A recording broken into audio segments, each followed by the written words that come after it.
E ainda nessa seara de Embedded Finance, dentro desse mundo aqui, a gente vê também empresas de ERP, né, também fazendo uma migração e fazendo o que a gente tem chamado de ERP ou ERP Banking, né?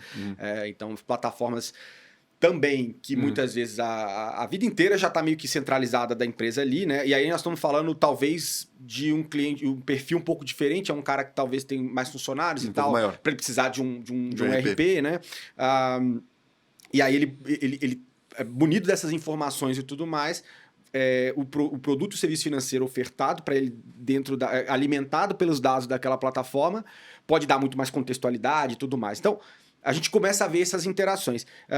Esse é um tipo de player que, de certa forma, concorre com vocês em algum momento, ou nós estamos falando de diferentes perfis, ou eventualmente vocês também pensam em avançar também um pouquinho da seara do ERP, nem que seja algo básico, porque uma coisa é você ter as integrações contábeis, algumas coisas até se confundem em termos de operacionalização de dia a dia e tal. Esse tipo de player hoje não concorre com a gente. Primeiro porque as duas coisas podem coexistir, né? Claro. Muito cliente nosso tem uma ERP, aí são ERPs mais simples, mas tem uma ERP. Mas eles têm, claro, que nem a gente que criou o banco integra com a contabilidade e deixa tudo mais fácil para o empreendedor, eles têm a lógica de colocar um banco junto com a ERP e todos os recebimentos, contas a pagar, contas a receber, você consegue integrar e tudo fica mais fácil para o empreendedor. Mas, obviamente, que as empresas aí gostam desse tipo de coisa, porque gera uma receita adicional, né? Exato. É o melhor dos mundos, né? É uma coisa que gera uma receita adicional e é muito bom para o cliente, né? Facilita muito a vida do cliente. É por isso que muitas vezes eles nem... A grande maioria, ou todos, nem cobram, né, taxas pelo serviço bancário, porque eles sabem que vai facilitar para o cliente, vai facilitar a operação da própria empresa que está provendo o serviço, e ainda tem alguma receita com algum boleto, com floating, etc. Você tem receitas aí na parte de banco. Então, possivelmente poderia concorrer quando entra, talvez, nesse cliente que tem o ERP e tem a contabilidade, o banco em si a gente poderia concorrer um pouquinho. E aí o que está facilitando agora, né, para que o serviço continue bom é o Open Banking, né? Então, por mais que você tenha um banco fora do ERP ou fora da contabilidade, se a instituição financeira permite o Open Banking, você pode autorizar a coleta de informações, como a gente tem também na Contabilizei, e aí facilita a prestação de serviço. Então, mas essa é a ideia. A ideia é que se você conseguir ter acesso à informação em quem faz a gestão do negócio desse empreendedor, seja contabilidade ou seja ERP, você consiga facilitar tanto a sua operação, é verdade, mas também a vida do cliente. Isso é uma tendência, né? Uma tendência, e com o Open Banking vai ficar tudo mais simples também. E tem uma nivelação, né? A gente tem uma nivelação do ponto de vista de dados, né? Dados padronizados dentro do universo financeiro.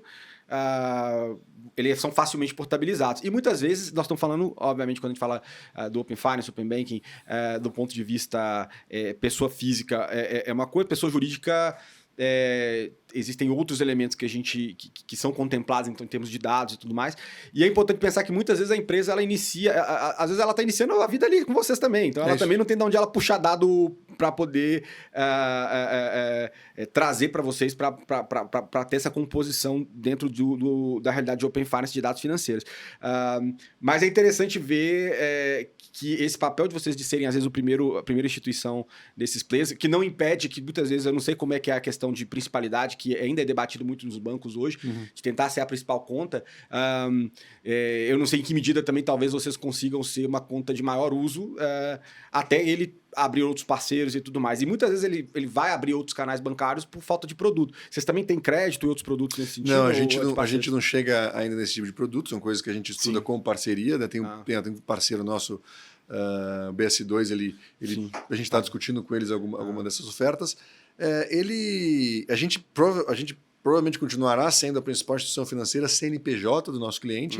Ele não é aquela grande empresa ou média empresa de 20 funcionários que tem muita fluxos complexos. Exato, né? Então, para essas empresas de fluxos mais simples, eu acho que a nossa conta atende bem. Boa. Agora, se a empresa crescer e precisar ir para uma instituição bancária que tenha mais produtos, a gente só pede para autorizar o Open Banking, a gente continuar podendo ajudar. A gente não quer, eu acho que a relação nossa, né, é de longo prazo com a pessoa, com o empreendedor. Então a gente quer que ele tenha uma vida fácil, a gente quer que ele confie na gente, a gente quer que ele saiba que a gente, independente de onde estiver, a gente vai fazer o possível para ajudá-lo, e o principal para a gente é ele gostar do nosso serviço e indicar a gente para outros amigos dele, independente se o banco está com a gente ou não está com a gente quer ajudá-lo, e a gente sabe que disso vem negócio, né? Vem alta satisfação, vem confiança. Se não é o banco, ele vai contratar com a gente outro serviço. Se não contrata, ele indica um amigo.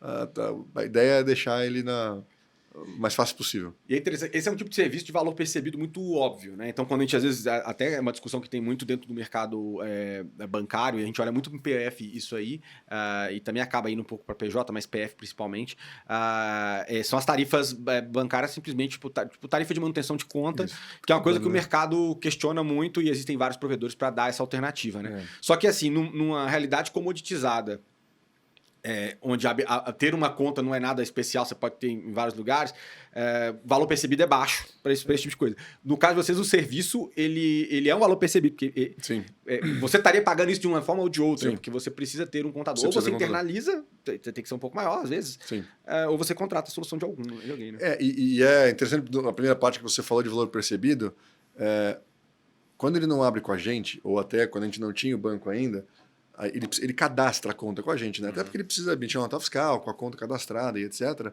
A grande, assim, esmagadora maioria não está mais nos bancos tradicionais. Então, a grande maioria já abre o CNPJ em bancos digitais, bancos que não têm agência, digamos assim, né? Então, os novos, né, já estão buscando esses serviços. Eles não veem valor mais em pagar uma taxa de manutenção, né? Para ter acesso a alguma coisa, não preciso dessa taxa de manutenção, eu posso ir para um desses neobanks que não cobra taxa. E é muito grande. Assim, o índice de poucos estão em bancos que cobram taxa de manutenção. Entendi. Dos novos, eu diria que, olha, não chega a 10%. Então, isso fica mais disseminado, e quando a gente está falando também de uma realidade de um player que está tentando ser o mais enxuto possível, dado as características de um autônomo, por exemplo, ele vai tentar buscar alternativa que seja mais viável financeiramente, que incorra menos custo, né?